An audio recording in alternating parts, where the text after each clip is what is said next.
Hello everyone, welcome to learner Bee. I am Shivani Chauhan. इस video में हम देखेंगे क्लास 8 साइंस की बुक का chapter 13 sound.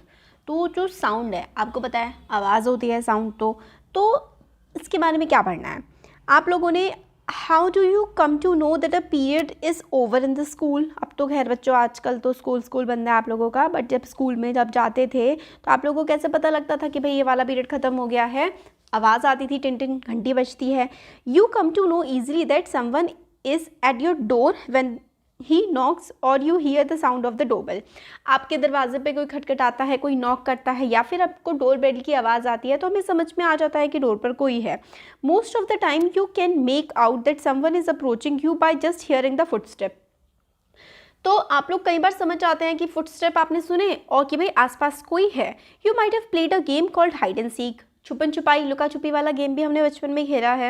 In this game a person is blindfolded and has to catch the remaining players. तो blindfold कर देते हैं, यानी कि आंख पे पट्टी बांध देते हैं एक पर्सन के और वो जो है बाकी बच्चों को पकड़ता है। How is the blindfolded person is able to guess which player is closest to her. तो भाई आंखों पे तो पट्टी बंधी हुई है, ब्लाइंड फोल्डेड है, तो उस पर्सन को कैसे पता लगता है कि उसके आसपास कौन है? आहट से, साउंड से, है ना। तो साउंड बहुत इंपॉर्टेंट रोल प्ले करती है हमारी लाइफ में। Sound play an important role in our lives. It help us to communicate with one another. We hear a variety of sounds in our surrounding. तो कम्युनिकेट करने में मैं आप लोगों से क्या कर रही हूँ? कम्युनिकेट कर रही हूँ। आप मेरी आवाज़ सुन पा रहे हैं। तो साउंड, आवाज़ जो है कम्युनिकेशन का बहुत ही इंपॉर्टेंट मीडियम है। अब आपसे आगे कहा जाता है make a list of sound you here in your surrounding. आप अपने आसपास जो भी आवाज़ें सुनते हैं उनकी एक लिस्ट बनाइए।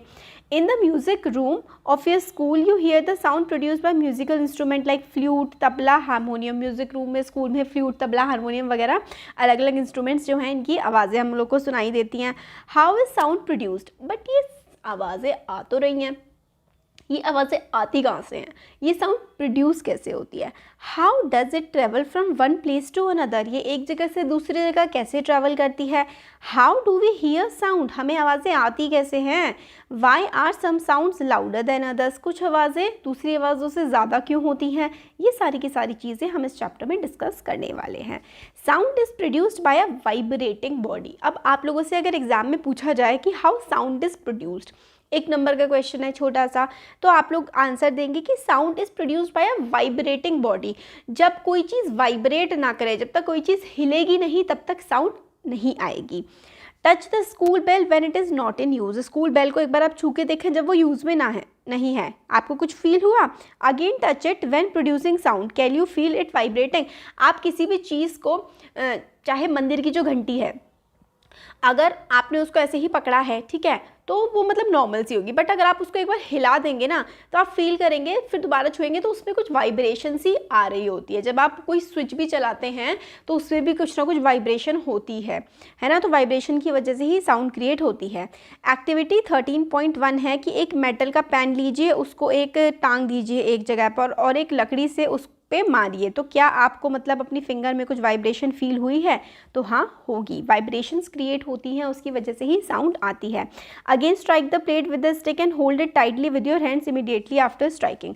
तो एक बार आप स्ट्राइक करके छोड़ दीजिए, फिर उसके बाद स्ट्राइक करने के बाद उसको फिर से पकड़िए। स्ट्राइक करने का मतलब होता है मारने के बाद फिर उसको पकड़िए। क्या आपको कुछ सुनाई आया? Touch the plate after it stop producing sound, can you feel the vibration now? तो इस प्लेट को एक बार आप मार करके छोड़ दीजिए, फिर छूइए, फिर मार करके छोड़ दीजिए ऐसे ही, और फिर कुछ देर तक छूइए मत, तो बाद में छूइए। तो जब आप मार करके तुरंत से छुएंगे तो आपको कुछ वाइब्रेशंस फील होंगी, और अगर मारने के बाद आप काफ़ी देर तक उसको नहीं छुएंगे तो वो वाइब्रेशंस ख़त्म हो जाती हैं। तो इसका यही मतलब है कि भाई कोई भी जो जिस चीज़ में से आवाज़ आ रही होती है ना, वो वाइब्रेशंस की वजह से ही आ रही होती है। कि sound is produced by a vibrating body. Activity 13.2 जो है, इसमें क्या है? Take a rubber band. एक रबर बैंड आप लोग लीजिए, put it around the longer side of a pencil box. एक रबर बैंड लो, ये ठीक है, ये पेंसिल बॉक्स है, इसके चारों तरफ ये रबर बैंड लगा दो।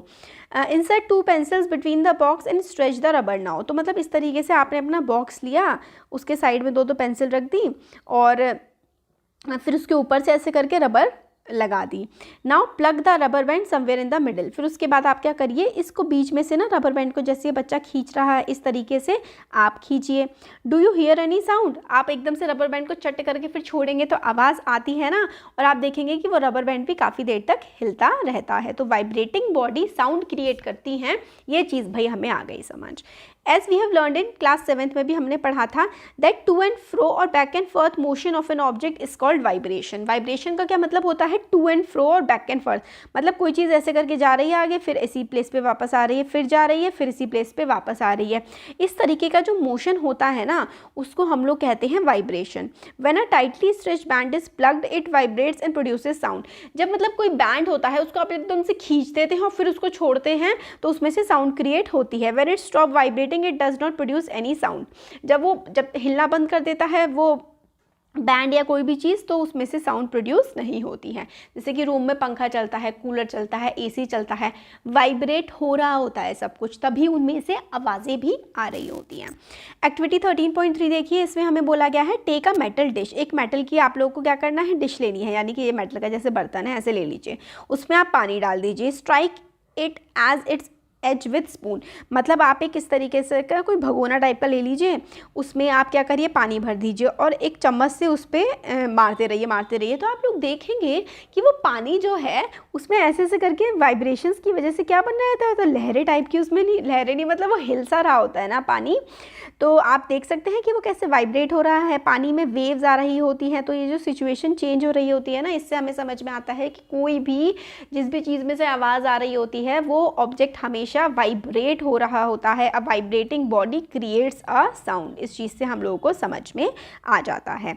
तो देखो ये थाली है, थाली में अगर पानी भरा है और उसको चम्मच से टन टन कर रहे हो तो जो पानी इसमें भरा हुआ है ना ये भी हिलने लगता है। Vibrating dish produces waves in water. तो जो वाइब्रेटिंग डिश होती है, जो डिश वाइब्रेट कर रही होती है, वो पानी में क्या लेकर के आ जाती है, वेव्स क्रिएट कर देती है।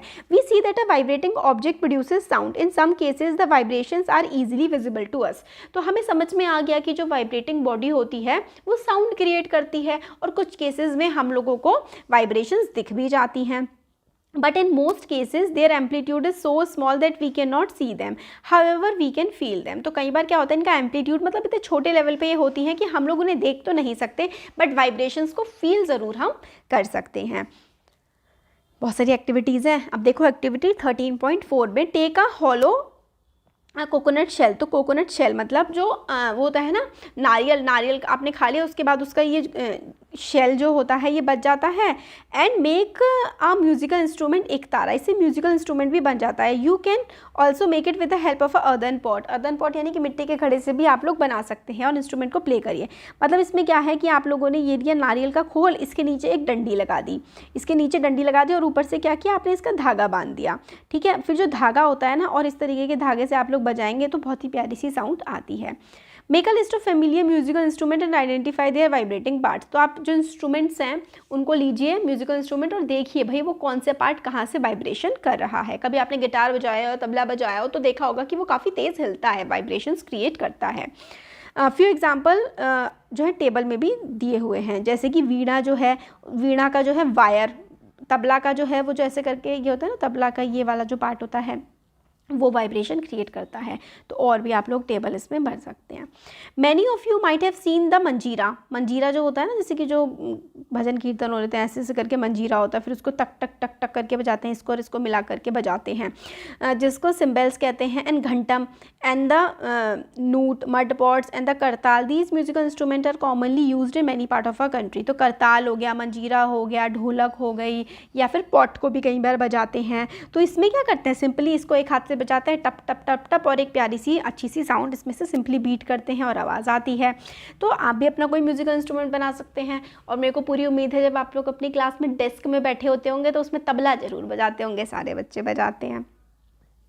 तो इस तरीके से बहुत सारे, ये मंजीरा हो गया, ऐसे टम टम टम टम टम टम करके बजाया जाता है ना। Next activity 13.5, take 6 to 8 bowls of tumblers. तो टम्बलर्स का मतलब होता है ग्लास, ठीक है। ग्लास आप लोग लेने हैं, उसको आप क्या करना है, पानी से भर देना है अलग अलग लेवल तक। एक में आपने फुल पानी भर दिया, एक में उससे कम, उससे कम, उससे कम, इस तरीके से आप लोगों ने पानी भर दिया। फिर उसके बाद fill them with water up to different levels increasing gradually from one and to another. तो मतलब आपने 6 टम्बलर्स लिए और उसमें अलग अलग लेवल तक पानी भर दिया।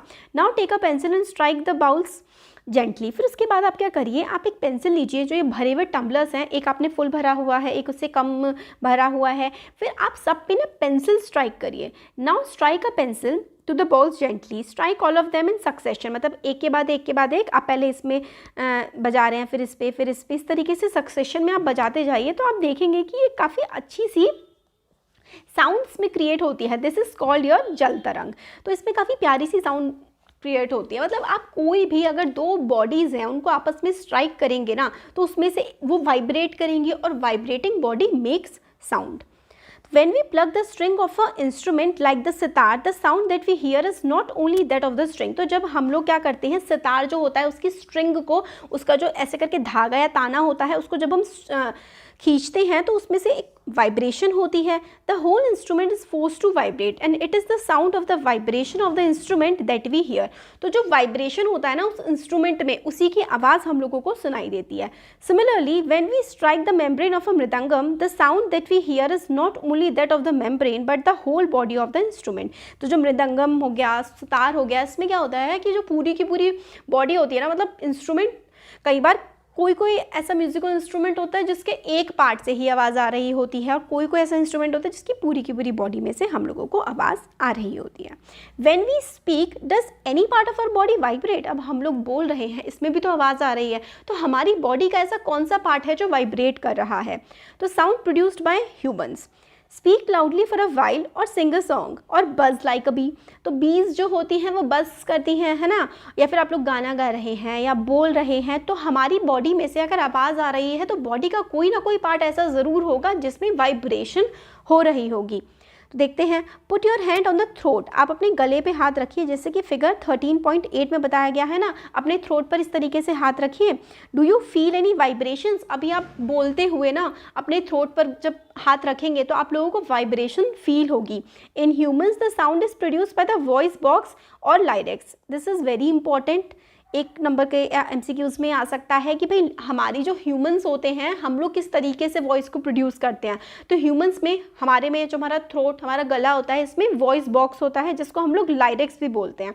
Put your fingers on the throat and find a hard bump that seems to move when you swallow. तो जब हम कोई चीज़ स्वॉलो करते हैं, यानी कि कोई चीज़ हम लोग निकलते हैं, तो जिस जगह पर एक बम्प सा बन जाता है, मतलब सपोज करो कि आपने कुछ खाया या पानी पिया, तो जब आप कुछ खाते हैं या पानी पीते हैं तो एक बम्प सा, मतलब कोई चीज़ फूल सी जाती है, वही हमारा लाइरेक्स होता है।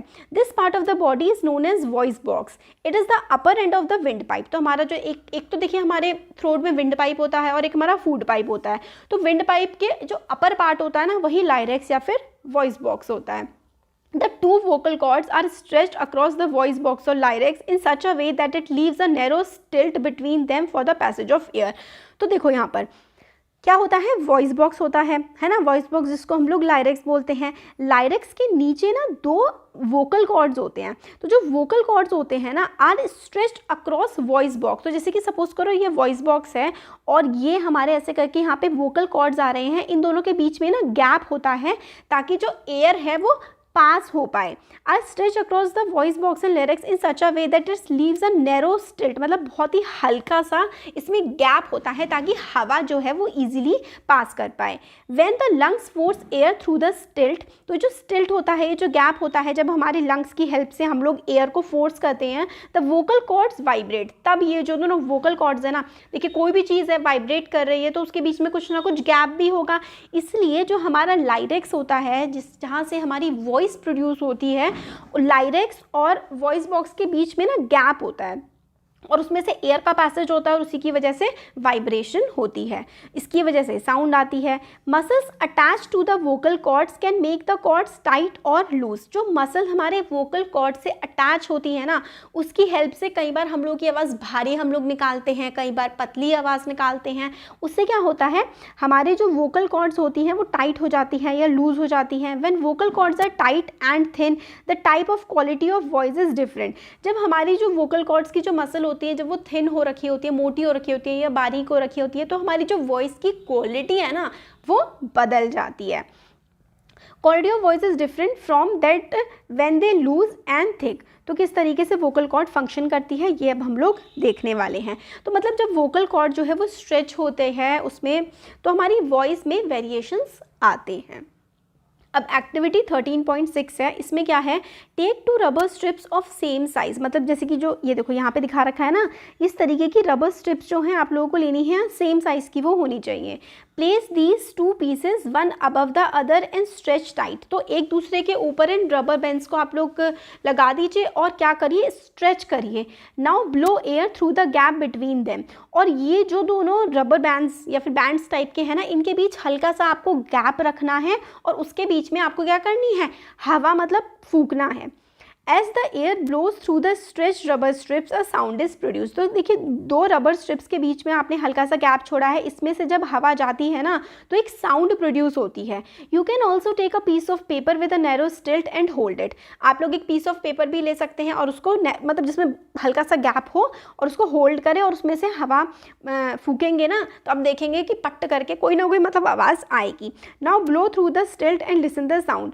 Are vocal cords produce sound in the similar manner. तो देखो जैसे कि एक वोकल कॉर्ड इधर है, एक वोकल कॉर्ड इधर है, बीच में गैप है, तो जब यहाँ पे से हवा जाएगी तो कुछ ना कुछ आवाज़ ज़रूर आती है वाइब्रेशंस की वजह से। तो ये हो गया, हमने एक्टिविटी 13.6 में देखा कि हमारे वोकल कॉर्ड्स किस तरीके से काम करते हैं। ये तो बच्चे क्लास में खूब ज़्यादा बनाते ही हैं। अब आगे आता है the vocal cords in man are about 20 mm long. तो जो मेन के वोकल कॉर्ड्स होते हैं वो विमेन के वोकल कॉर्ड से लगभग 20 mm लंबे होते हैं। In womens there are about 15 mm। तो मतलब विमेन के जो वोकल कॉर्ड्स हैं वो 15 mm का होता है और जो मेन का होता है वो होता है कितना, 20 mm। ठीक है।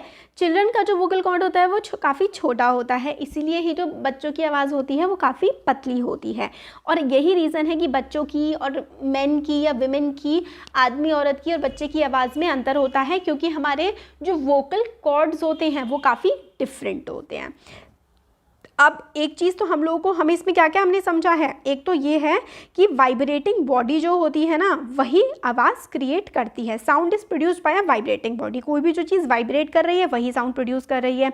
साउंड ह्यूमन किस तरीके से प्रोड्यूस करते हैं, लाइरिक्स की हेल्प से। ठीक है, ये हम लोगों ने देख लिया। अब अगर साउंड प्रोड्यूस हो रही है और हमारे कानों तक पहुँच रही है तो वो इस वजह से, क्योंकि sound has a medium to travel. अगर कोई मीडियम ही नहीं होगा ट्रैवल करने का तो साउंड नहीं आएगी। Sound can never travel in vacuum. तो sound needs a medium for propagation. Propagate करने के लिए साउंड को क्या चाहिए होता है, मीडियम चाहिए होता है। When you call up your friend who is standing at a distance. आप अपने फ्रेंड को आवाज़ लगा रहे हैं जो कि थोड़ी दूरी पर खड़ा हुआ है। Your friend is able to hear your voice. आपका फ्रेंड आपकी आवाज़ सुन लेता है। How does the sound propagate or travel to her. तो आपके दोस्त ने आपकी आवाज़ सुन ली जो कि दूरी पे खड़ा था या खड़ी थी, तो वो आवाज़ उस तक कैसे पहुंची, हवा के माध्यम से। मतलब जो एयर है ना वो मीडियम है प्रोपगेशन का। एक्टिविटी 13.7 है, sound needs a medium to travel. साउंड को एक मीडियम की ज़रूरत होती है ट्रैवल करने के लिए। टेक अ मेटल और ग्लास टम्बलर। एक ग्लास टम्बलर को या फिर मेटल के ग्लास को आप लोग लीजिए और ये श्योर रखिए कि वो ड्राई है और उसमें एक सेल फोन रख दीजिए। रिमेंबर कि पानी में मत रखिए, ख़राब हो जाएगा phone. Ask your friend to give a ring. तो आप एक उस पर कॉल करिए। Now surround the rim with a tumbler with your hands. तो आप मतलब ग्लास को खुला रखेंगे तो आपको फ़ोन की आवाज़ आ जाएगी। और अगर आपने फ़ोन को ग्लास में रख दिया है, बिल्कुल मतलब हवा उसमें है ही नहीं, तो आपको आवाज़ ही नहीं आएगी या फिर बहुत कम आवाज़ आएगी। तो इसमें now surround the rim of the tumbler with your hand. Put the mouth on the opening between the hands. Indicate to your friend to ring again. Listen to the ring while sucking air from the tumbler. Does the sound become fainter? Remove the tumbler from your mouth. Does the sound become loud again? तो देखो आपने ऐसे करके glass था ये, ठीक है, और उसमें फ़ोन था, उसमें अगर फ़ोन रिंग भी आई ना और आपके मुंह से आप लोग उसमें से हवा खींच रहे हैं और इसमें हवा नहीं है तो बहुत ही हल्की साउंड आएगी। और अगर वो हवा में नॉर्मली रखा हुआ है फ़ोन तो उसमें से काफ़ी ज़्यादा फ़ोन में से आवाज़ आएगी। नॉर्मली आपका कई बार फ़ोन क्या होता है किसी चीज़ के नीचे दब जाता है, तब कितनी कम आवाज़ आ रही होती है क्योंकि उसमें हवा उसके आसपास नहीं होती है जिससे वो साउंड अच्छे से प्रोपोगेट कर पाए। तो यही रीज़न है कि साउंड जो है ना, हवा जो है वो एक मीडियम की तरह एक्ट करती है। कोई भी चीज़ हमें सुनाई तभी देती है जब उसका आसपास कोई ना कोई मीडियम होना चाहिए। तो साउंड ट्रेवल ना। तो अब आगे है कि क्या आपको एक्सप्लेनेशन समझ आई कि is it is possible that the decreasing amount of air in the tumbler has something to do with the increasing loudness of the ring. तो मतलब क्या है ये, indeed if you had been able to suck all the air in the tumbler you will not listen any sound. अगर आप सारी की सारी जो है हवा निकाल देंगे टम्बलर में से तो आपको कोई आवाज़ आएगी ही नहीं। Actually sound needs a medium to travel. When air has been remove completely from the vessel it is called the vacuum. जब आप किसी जगह से पूरी तरीके से हवा निकाल दोगे ना तो उस एरिया को कहेंगे कि वैक्यूम है। Sound can not travel through vacuum. और अगर मतलब अच्छी सी वहाँ पे साउंड होगी, मतलब हवा पूरी प्रॉपर होगी तो साउंड काफ़ी तेज़ी से ट्रैवल करेगी। लाउडनेस क्या होता है, जितनी तेज़ आवाज़ आ रही है वो लाउडनेस होती है। तो ये जो नेक्स्ट एक्टिविटी है 13.8 और आगे का जो हम चैप्टर है वो नेक्स्ट वीडियो में करेंगे। अच्छा लगा है तो चैनल को सब्सक्राइब करिए और फ्रेंड्स के साथ शेयर करिए। Thank you.